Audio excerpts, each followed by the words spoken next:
Nous sommes dimanche 26 janvier 2025.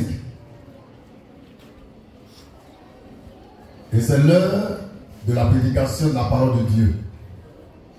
Cette parole qui est au commencement et qui sera à la fin. Je voudrais me présenter à ceux qui ne me connaissent pas bien. Et à ceux qui veulent en finir avec moi. Les chrétiens sont tellement idiots qu'ils m'ont jeté des passes pour me diaboliser quand je prêche. Et après, ils sont endettés, ils n'ont plus crédit, ils ne peuvent pas rembourser. Je m'appelle Frère Christ Moïse, le Fils de l'homme. L'homme 3 fois saint, l'homme qui ne pratique pas le péché et qui ne peut pécher, l'homme en qui il n'y a ni péché ni iniquité, le représentant du Seigneur Jésus-Christ, le Machia du Seigneur. Et ce matin, si Dieu le veut, je vais donner 2 messages particuliers. Le premier message est le suivant. Pourquoi à la manne fraîche, pourquoi à la manne fraîche, le péché n'a pas de pouvoir sur nous? Je reprends, d'accord?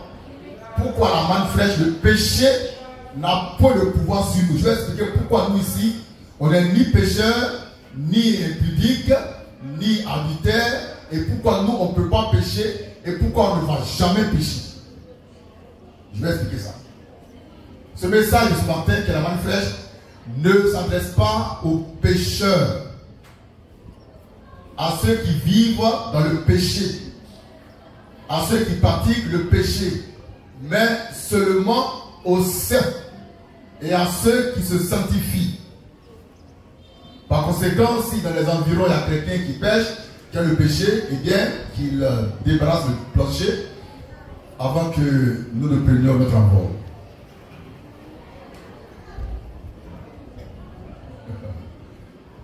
Ah d'accord. Donc ici il y a des saints.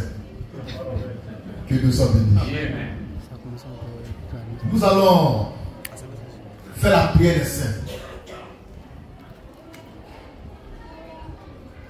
Quand nous sommes saints, ici on ne fait pas la prière de repentance, qui est la prière des pécheurs. Mais nous faisons la prière des saints parce que nous sommes saints et qu'en nous il n'y a ni péché ni iniquité. Donc tous ceux qui sont saints, qui savent qu'ils sont saints, qui savent qu'ils ne pêchent pas, se lèvent pour faire la prière des saints. Prions. Dieu infiniment saint, je suis très heureux en ce dimanche 26 janvier 2025 de t'adresser mes prières dans la sainteté, dans la pureté. Merci infiniment parce que tu as fait de nous un peuple saint, un peuple pur qui ne pêche pas, qui ne peut pas pécher. Béni soit ton nom, Seigneur, pour ce dimanche, ton siège jour saint, mis à part pour apporter la révélation dans la sainteté. Merci au nom de Jésus. Amen. Voilà. Pourquoi la manne fraîche, le péché n'a point de pouvoir sur nous. À la manne fraîche, nous qui sommes manne fraîche, nous ne péchons pas. Et il est impossible que nous péchions. Je vais expliquer pourquoi. C'est le pourquoi qui est la révélation de ce mystère. À ce sujet, on va lire l'écriture dans Romains 6, verset 14. Romains 6, le verset 14. C'est pour expliquer pourquoi nous, dans la manne fraîche, le péché n'a point de pouvoir sur nous. L'impudicité, l'adultère, l'incrédulité, le mensonge n'ont pas de pouvoir sur nous. Lecture. Romains 6, verset 14. Romains 6, 14. Car oui, le péché n'a point de pouvoir sur vous. On va commencer au verset 13 pour être dans le contexte. Oui. Romains 6, verset 13 à 14. Oui. Ne livrez pas vos membres. Ne livrez pas vos membres au péché. Au péché. Comme des instruments d'iniquité. Comme des instruments chevauchement d'iniquité. Mais donnez-vous vous-même à Dieu. Donnez-vous vous-même à Dieu. Comme étant vivant. Comme étant vivant. Et offrez-vous. Oui. À Dieu. Oui. Vos membres. Oui. Comme des instruments de justice. Oui. Car le péché n'aura point de pouvoir sur vous. Le péché n'aura point de pouvoir sur vous. Puisque vous êtes non sous la loi. Non sous la loi. Mais sous la grâce. Mais sous la grâce. Voici la raison pour laquelle le péché n'a point de pouvoir sur nous qui sommes fils de Dieu et filles de Dieu et qui sommes manne fraîche et dans la manne fraîche. C'est parce que nous ne sommes pas sous la loi mais sous la grâce. On relit ce passage. Verset 14. Le péché n'aura point de pouvoir sur vous. Le péché n'aura point de pouvoir sur vous. Puisque vous êtes non sous la loi. Mais sous la grâce. Il y a dans l'histoire de la rédemption deux grandes dispensations. Amen. La dispensation de la loi et la dispensation de la grâce. Mais le mystère c'est quoi? C'est que dans la dispensation de la loi, il y a aussi la grâce. Amen. Et dans la dispensation de la grâce, il y a aussi la loi. Amen. Prenons Romains 8, verset 1, pour montrer un petit quelque chose. Romains 8, verset 1, nous sommes sous la grâce. On a écouté ce que dit l'apôtre Paul, afin que vous sachiez que, étant sous la grâce, nous subissons la loi de Christ. Lecture. Romains 8, verset 1er suivant. Lecture. Il n'y a donc maintenant aucune condamnation pour ceux qui sont en Jésus-Christ. En effet, la loi de l'esprit de vie. La loi de l'esprit de vie en Jésus-Christ m'a affranchi de la loi du péché, et de la mort. Donc il y a la loi de l'esprit de vie en Jésus-Christ. C'est une loi qui est sous la grâce. Amen. On a compris les deux dispensations. Amen. Maintenant, tous ceux qui n'ont pas péché au temps ancien, sous la loi de Moïse, étaient en fait sous une grâce particulière. Amen. Parce que c'est lorsqu'on est sous la grâce que le péché n'a point de pouvoir sur nous. C'est un principe divin, un principe immuable, un principe éternel. Lorsque tu es sous la grâce, le péché n'a point de pouvoir sur toi. Mais quand tu es sous la loi, alors le péché fait de toi son tabernacle, son temple. Et tu deviens le temple de Satan. Ton corps devient le temple de Satan. Ton corps devient un corps où il y a impudicité, il y a adultère, il y a n'importe quoi dans ton corps. Mais c'est parce que tu es sous la loi et non sous la grâce. La grâce de Dieu, la vraie grâce de Dieu, est une protection que Dieu nous accorde. Que Dieu nous donne Jésus-Christ. La grâce faite chair et la grâce éternelle. Jésus est venu avec la vérité et la grâce.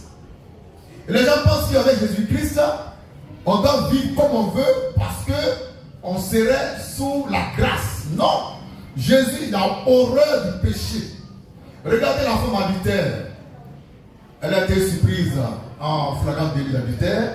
Et puis, elle a comparé devant Jésus par la volonté des pharisiens et des sadducéens. Ils ont demandé à Jésus qu'est-ce qu'il pense de ça, parce que Moïse dit, la femme là, elle est digne de lapidation. Et Jésus, il a écrit un message bizarre sur la terre, qu'on n'a pas encore pu déchiffrer. Et puis, quand les pharisiens se sont retirés, il dit à la femme, va et ne pêche plus. Vous suivez? Il dit, va et ne pêche plus. Ça veut dire quoi? Ça veut dire que toi là, si tu veux là, tu ne vas pas pécher. Amen. Ceux qui pêchent là, il faut ça volontairement. Il n'y a pas un diable de pas qui te pousse à pécher. C'est toi-même qui veux pécher. C'est toi-même qui veux pécher. Il n'y a pas un Satan de pas qui vas te blaguer. Non, non, non, c'est toi-même. Tu aimes ça. Jésus dit à l'enfant qui n'avait même pas reçu le Saint-Esprit, va et ne pêche plus. Va et ne pêche plus. Elle était sous la grâce. Va et ne pêche plus. Parce que sous la grâce, on ne pêche pas. Car la grâce nous préserve de tout péché. Quand tu es sous la grâce, le péché n'a pas de pouvoir sur toi. Tu ne peux pas tomber dans l'incrédulité, ni dans l'impudicité, ni dans l'adultère, ni dans les querelles bizarres, ni dans la sorcellerie, ni dans la magie. Parce que tu es sous la grâce, qui est pour toi une protection divine extraordinaire. Romains 6, verset 14 est clair. Le péché n'a pas de pouvoir sur nous parce que nous sommes non sous la loi, mais sous la grâce. Il n'y a pas meilleure révélation que cette parole. Amen. Et c'est clair. Et pourquoi moi je ne pêche pas? Mon secret, c'est que je suis sous la grâce et que j'ai eu la révélation que je suis sous la grâce. La grâce m'a donné le pouvoir de ne plus pécher. La grâce me donne le pouvoir d'être préservé de tout péché. La grâce, ce n'est pas un démon, c'est la puissance de Dieu. C'est la parole de Dieu. Quand elle rentre en toi, eh bien, tu ne peux plus pécher. Tu n'as même pas ce désir-là. Pourquoi? Ton cœur est porté sur les bonnes choses. La sainteté, la pureté, Jésus-Christ. Tout ton désir, désormais, c'est Jésus. C'est la vérité. C'est l'onction. C'est la sainteté. C'est la pureté. C'est la justice. Christ en nous, l'espérance de la gloire. Christ en nous, c'est la fin de la vie de péché et le commencement de la vie de sainteté qui mène à la sanctification et à la pureté. Nous sommes saints. Nous sommes justes. En nous, il n'y a ni péché, ni iniquité parce que nous sommes sous la grâce et non sous la loi.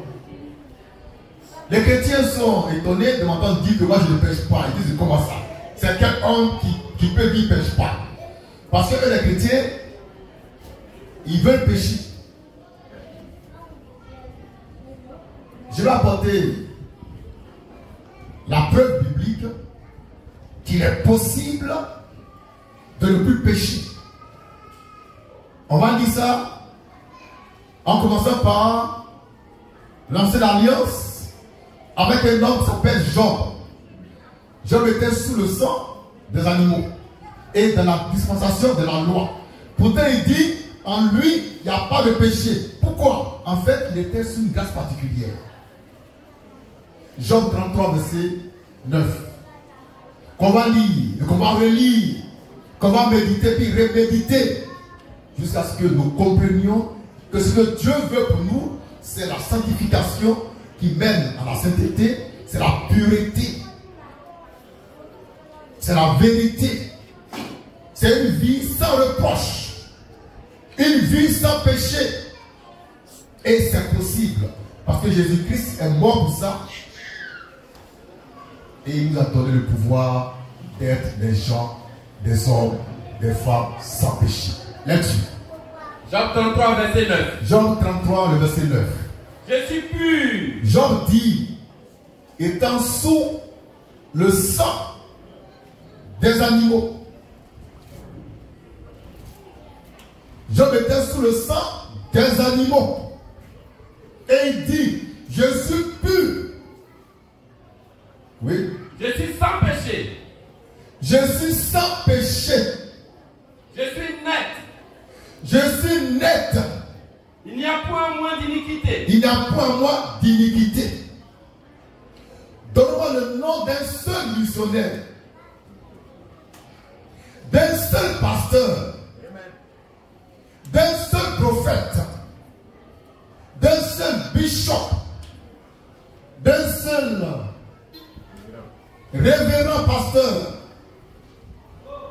qui peut dire devant l'assemblée, devant le Seigneur, que lui, il est sans péché, que lui, il est pur, il est saint. Donne-moi son nom et puis je vais aller le servir. Je vais payer Gaba pour lui. Ce sont tous des pécheurs. Des pécheurs. Les pasteurs, des pécheurs. Les bishops, des pécheurs. Les missionnaires, des pécheurs. Les révérends pasteurs, des pécheurs. Les chrétiens, des pécheurs. Donc les pécheurs prêchent aux pécheurs. Ils appellent ça église. J'appelle ça confrérie de sorciers. Moi je dis, mon nom c'est frère Christ Moïse, le fils de l'homme, l'homme 3 fois saint. Je dis devant le Seigneur, ma main levée vers les cieux, que en moi il n'y a pas de péché, il n'y a pas d'iniquité. Si je mens, que Dieu me tue. C'est tout. En moi, en ce dimanche 26 janvier 2025, il n'y a pas de péché. Et puis je ne peux pas pécher. Et puis je ne peux jamais. Amen.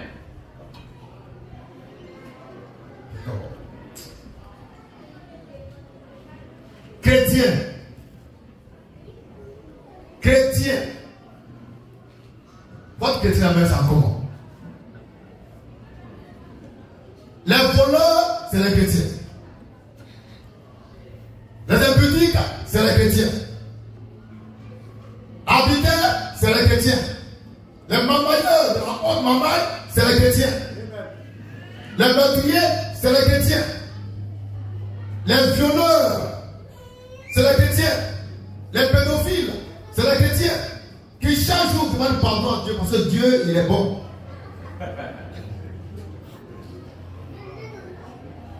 Et puis ils ont rempli l'église. Et ils chantent à la gloire de l'Éternel. Oh, c'est les pécheurs. Quand ils vont à l'église le matin, ils commencent par la prière de repentance. Eux tous, du prophète jusqu'au dernier, du révérend jusqu'au dernier, du pasteur jusqu'au dernier. La prière de repentance où chacun a l'occasion de confesser ses péchés, de confesser, et après la confession des péchés, ils vont réclamer le sang de Jésus pour les nettoyer. Il y a un sang qui veut les nettoyer. Et après ce nettoyage, il va invoquer le feu du Saint-Esprit pour les consumer, c'est les consumer. Et après ça, maintenant, ils vont passer à la parole. Il n'est pas seulement en chair, il confesse encore ses péchés parce qu'il n'est pas, il sait qu'il n'est pas digne de se tenir à la chair là. Ça c'est le culte de 8h à midi, d'accord? À midi, il y a une pause de 15 minutes. On revient à midi 30. D'accord? On me suit? À midi 30 on est venu. C'est-à-dire on est sorti de l'église à midi pile. Et puis on reprend le culte à midi 15. Or, on avait déjà confessé tous nos péchés. À midi 15, on est là. On reprend encore le même scénario. La prière de repentance. Et on confesse encore les péchés. Donc, en l'espace de 15 minutes, vous avez encore péché. Vous êtes des pécheurs vraiment. Vous êtes des pécheurs vraiment.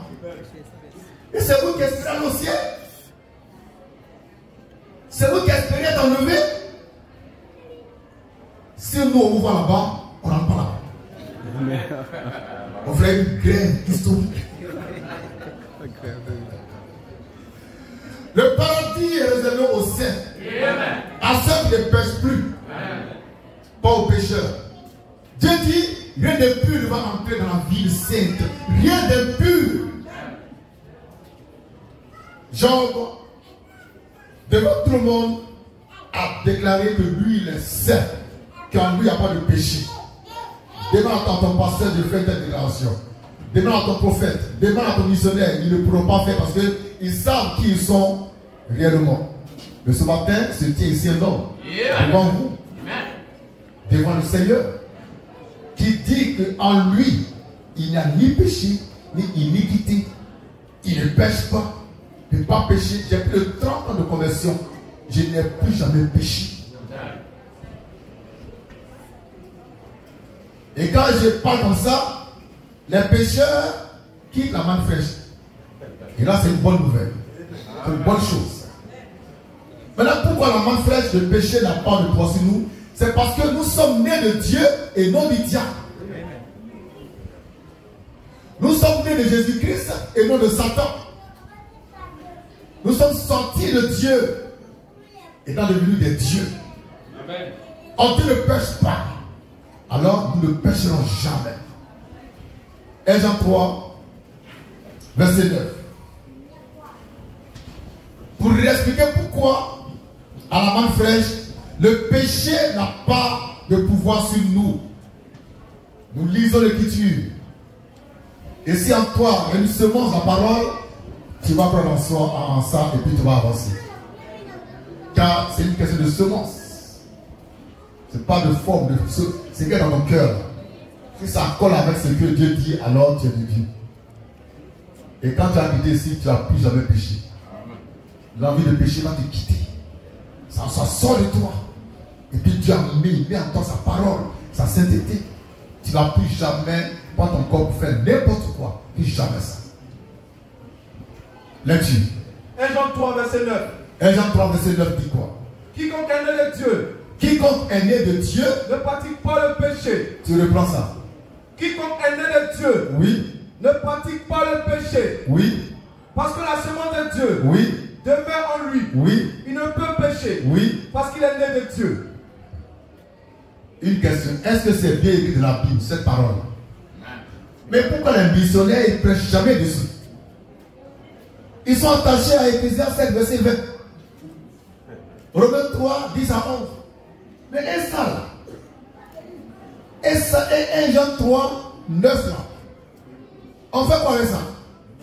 On va relire ça pour les aigles, pour les saints, les trois français. Là-dessus. Quiconque est né de Dieu. Quiconque est né de Dieu ne pratique pas le péché. Ne pratique pas le péché. Parce que la semence de Dieu. Parce que la semence de Dieu demeure en lui.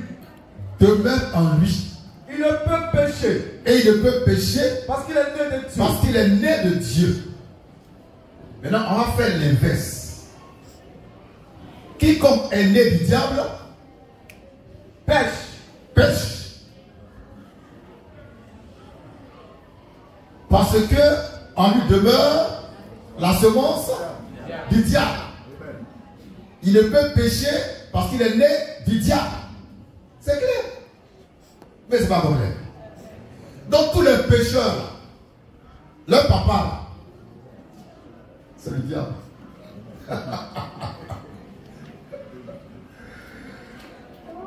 Les pauvres pécheurs,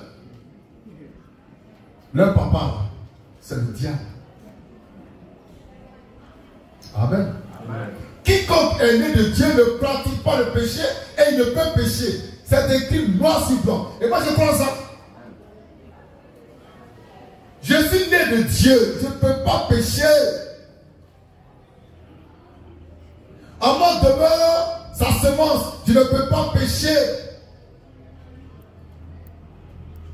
Et pour tout couronner, je suis sous la grâce divine. Qui a pour moi une protection, une sécurité qui me sécurise, qui me garde, qui me protège. Même mes pensées ne peuvent pas être corrompues. Parce que Dieu, lorsqu'il me régénérait, m'a donné mes pensées en lui. Ça c'est dit, c'est ça, c'est juste. Dieu m'a donné ses pensées à lui. Pour toujours. Et rien ne peut le corrompre. Car cette pensée, c'est la parole de Dieu, c'est la semence qui ne peut pas être corrompue, qui ne peut pas corrompre. Dieu, lorsqu'il me faisait naître de nouveau en lui-même, il m'a donné un esprit nouveau, un cœur nouveau. C'est pourquoi je ne peux pas pécher. La nature ancienne a été ôtée.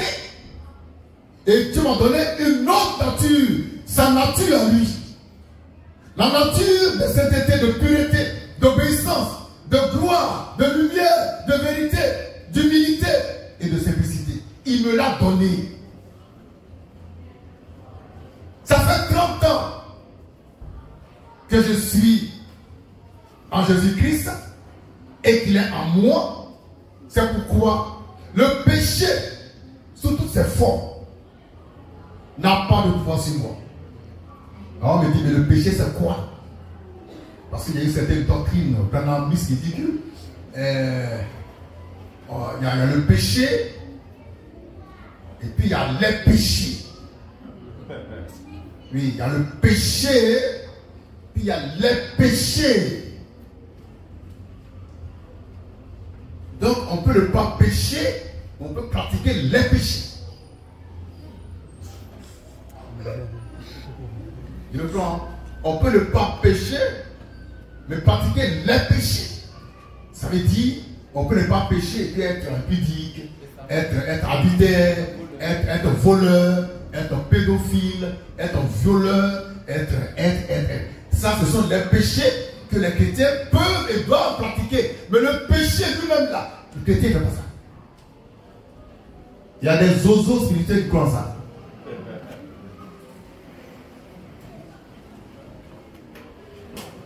Le péché engendre les péchés. Par conséquent, si tu es adultère, tu as péché. Si tu es ivrogne, tu as péché. Si tu es pudique, c'est parce que tu ne crois pas en Jésus-Christ. Si tu es voleur, c'est parce que tu es incrédule.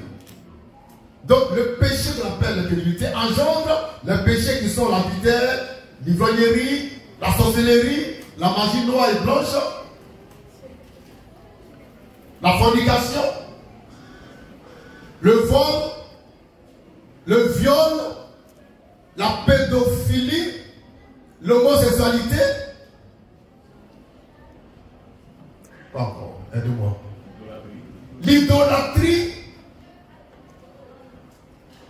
la masturbation, le coït interrompu et tout le reste. Celui qui est né de Dieu et en qui demeure sa semence ne pratique pas le péché, il ne peut même pas pécher. Parce qu'il est né de Dieu. Dieu le connaît, il sort de Dieu et Dieu lui assure sa sécurité face au péché.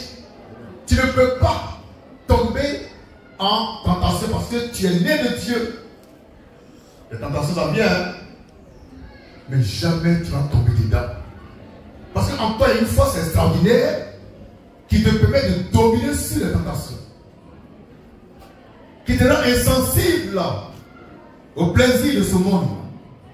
Et qui te permet de marcher toujours dans la lumière. Ton désir, c'est davantage de lumière, davantage de l'honnêteté, davantage d'onction, davantage de sainteté, davantage de pureté, davantage de vérité. C'est ça ton désir.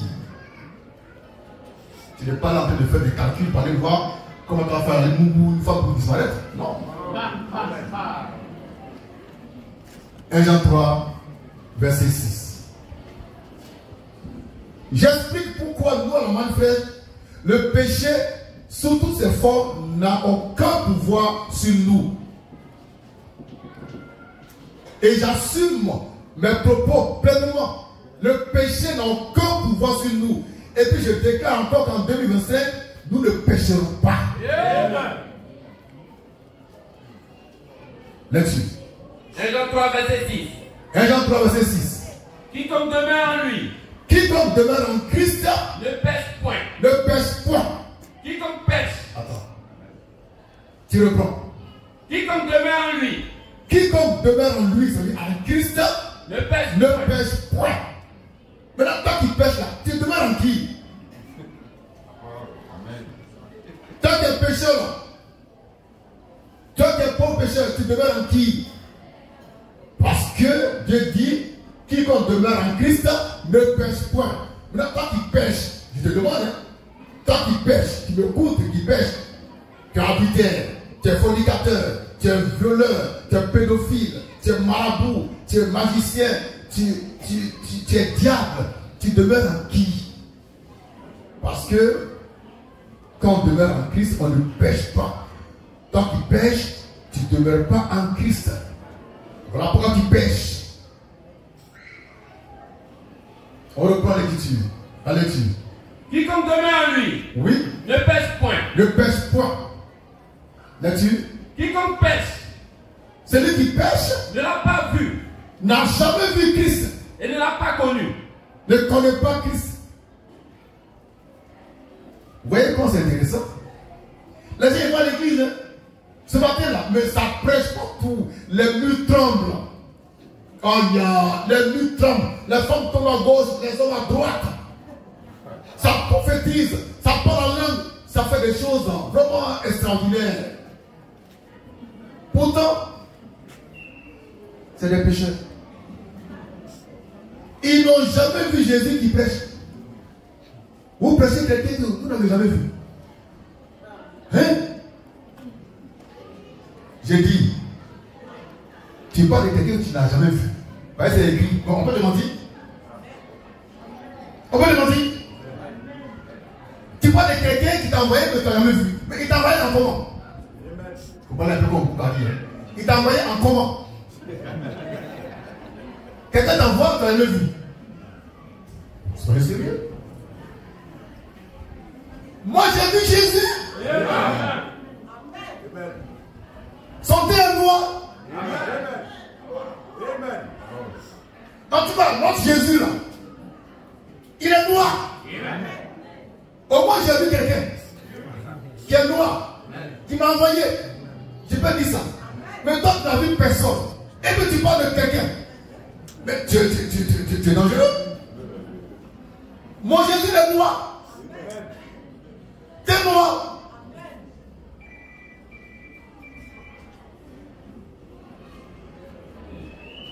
Il prêche la Bible qui ne peut pas t'envoyer en mission. C'est Dieu qui envoie en mission. Et ce Dieu-là, il faut le voir. Mais oui, tous les prophètes qui sont en la mission, ils ont vu Dieu. Ils ont vu Dieu. Et toi, tu es en mission, comme missionnaire, tu n'as jamais vu Dieu. Mais tu es un trompeur, tu es un séducteur, tu es un menteur. Tous ceux qui ont prêché Jésus dans la Bible ont vu Jésus. Même l'apôtre Paul qui est venu après, il a vu le Seigneur. Il dit, j'ai vu le Seigneur. Alors toi, missionnaire, accordioïste, tu n'as jamais vu celui que tu pêches. Et tu es dans verset biblique. Non! Donne-nous ton témoignage. Dis-nous comment si j'ai vu Jésus. Il m'a envoyé. L'apôtre Pierre a vu Jésus. Jean, il a vu Jésus. Paul, il a vu Jésus. Eux tous ont vu Jésus. Toi, ils peuvent parler de lui parce qu'ils l'ont vu. Alors toi, tu n'as jamais vu quelqu'un et tu parles de lui comme toi, tu parles. Et c'est pourquoi tous ces faussaires disent que Jésus-Christ est blanc. Ça veut dire qu'ils n'ont jamais vu Jésus, car Jésus est noir. Papa et maman, Jésus-Christ est noir. Moi je l'ai vu. Et je rends témoignage qu'il est noir. Amen. Amen. Papa et maman, on va le lire Jean 3, verset 6. 1 Jean 3, verset 6. Quiconque demeure en lui, celui qui demeure en lui, ne pêche point. Ne pêche point. Quiconque pêche, celui qui pêche, ne l'a pas vu, n'a pas vu Jésus. Et ne l'a pas connu. Il ne connaît pas Jésus. C'est pas clair ça? Vous voulez qu'on explique encore? C'est clair. C'est tellement clair qu'on ne peut même pas expliquer encore. Si tu pêches, tu es adultère, tu es fornicateur, tu es pédophile, tu es homosexuel, tu es diable, c'est que tu n'as jamais vu Jésus. Et tu ne demeures pas en lui, lui non plus ne demeure pas en toi. Même dans ta Bible, je sais que tu maîtrises. Et faisais bravo, bravo. Après avoir récité la Bible, tu vas, tu pêches. Autant ne pas faire ça. Amen. Tu ne connais pas Jésus, tu ne prêches pas Jésus. Tu n'as pas vu, tu ne prêches pas. Moi j'ai vu Jésus. Je l'ai vu crucifié. En 1995. Je l'ai vu ressuscité, glorifié en 1997. Amen. Je donne des dates. Amen. Donne des dates à toi. Amen. Ils m'ont dit que je mens. D'accord, mais moi je dis. Toi tu ne mens pas, dis pour toi. Mais oui, toi tu ne mens pas, dis pour toi. Laisse Bible, dis pour toi, je vais voir. J'ai vu Jésus. Et ce matin, je vais ici, je l'ai vu. Mais comment quelqu'un t'envoie à mission et tu ne l'as jamais vu? Tu ne le connais même pas. Et tu prends ce qu'on a dit de lui parler, prêcher. Non, il faut que tu le vois. Il faut que tu lui parles. Il faut qu'il te parle. Vous savez, avant, j'étais dans une église évangélique, évangélico-brandamiste. Et je gagnais les âmes. J'ai gagné les âmes. J'en ai gagné assez. Et j'ai pris la décision de ma propre autorité de la baptiser d'eau. J'ai choisi un samedi pour le service du baptême. L'après-midi dessus. Mais le matin, moi, je priais Dieu pour que le service là se passe dans les conditions les meilleures. Mais pendant que je priais ce jour, la voix du Seigneur, depuis les cieux, m'a posé une question simple. Qui t'a donné l'autorité pour baptiser? Eh bien, j'ai répondu la voix. J'ai dit, c'est Matthieu.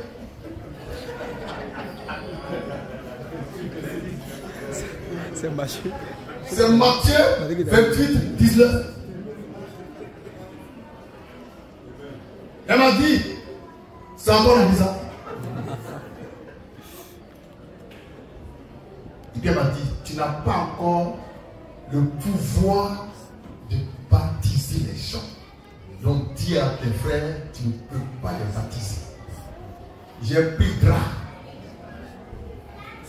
Frère, j'ai pris le drap.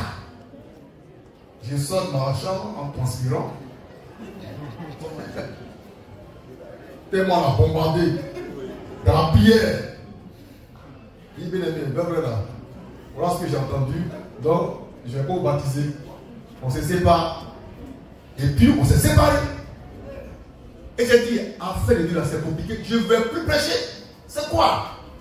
Que j'ai écrit, je vais faire dire ce que c'est écrit pour moi. Et 2 ans après, au moment où je m'y attendais le moins, le même Seigneur vient. Il me donne l'ordre de commencer à prêcher et de baptiser ceux que je vais gagner.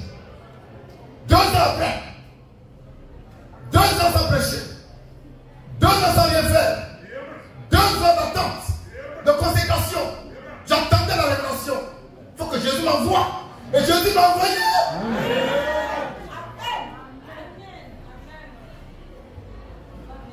Mon premier service de baptême, je vais en parler.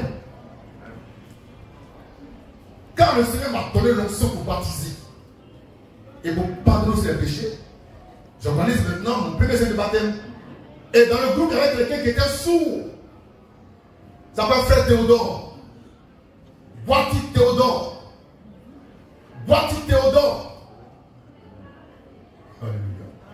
Il avait une oreille qui était bouchée, c'était mort. On n'entend pas de cette oreille-là. Il entend avec une seule oreille. Et ça, c'est le premier normal. On va dans les eaux du baptême. Alléluia. Amen. On rentre dans les eaux du baptême. Je descends dedans avec lui. Oreille bouchée. Je n'ai pas prié pour que l'oreille entende. Mais quand je l'ai plongé, en invoquant, le nom de Jésus-Christ, et que je l'ai ressorti de l'eau, oreille bouchée a été débouchée. Le Seigneur m'a dit, c'est un signe pour toi. Que je t'ai mandaté pour faire ça. Vous baptisez les gens à tout de bras. Donnez-moi vos témoignages. Donnez. Papa, c'est mon mot. Papa, c'est mon mot. Sur toute la terre, je suis le seul homme que le Seigneur a mandaté pour baptiser tout. Papa, c'est mon mot. C'est ici la manne fraîche. Le Père des grands.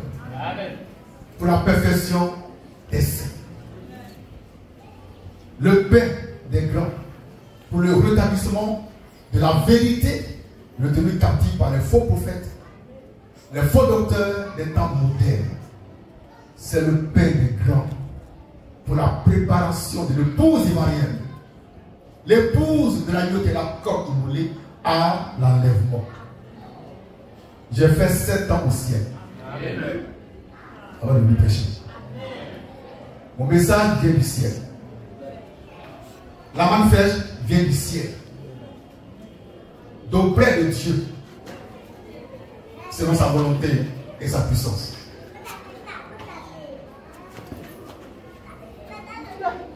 La vérité. Je la mandate vrai.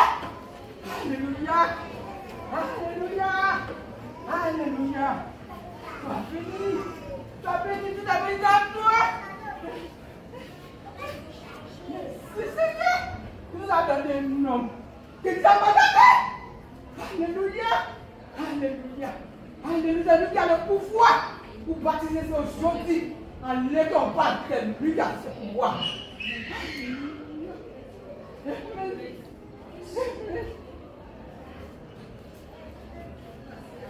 Frère, le Seigneur m'a dit que le baptême d'eau en son nom est un acte rédempteur. Et que celui qui a le pouvoir de baptiser en son nom a aussi le pouvoir de pardonner les péchés. Amen. On ne baptise pas pour baptiser. Mais c'est écrit qui baptise les gens. Et tu remplis ton église pour voler les gens, pour escroquer les gens, escroc que tu es. Alléluia.